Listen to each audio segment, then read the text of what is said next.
आज संध्या बेले टिके चाहा पीवा इच्छा है माने किछि तो गोटे स्पेशल करिया को पड़िबो ना। तेणु गोटे माटी पात्र नहीं आसिलु आ सेथिरे चाहा करिबा आरंभ करदेलु। नॉर्मली चाहा रे चाहा सब पड़ एथिरे सेम जिंस ही पड़छि, खाली फरक एतिकी जे एहा गोटे माटी पात्र रे हेउछि। टेस्टी चाहा तैयारी करी गरम गरम पी दे।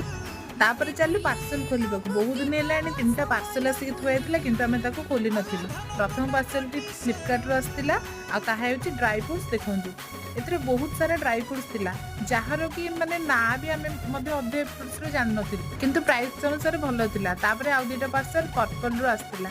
पर्पल रो तो पैकेजिंग ता बहुत ही भलो रहउछि। तो एथिरे थिला डर्माडोक रो 2% कोजिक एसिड नाइट क्रीम।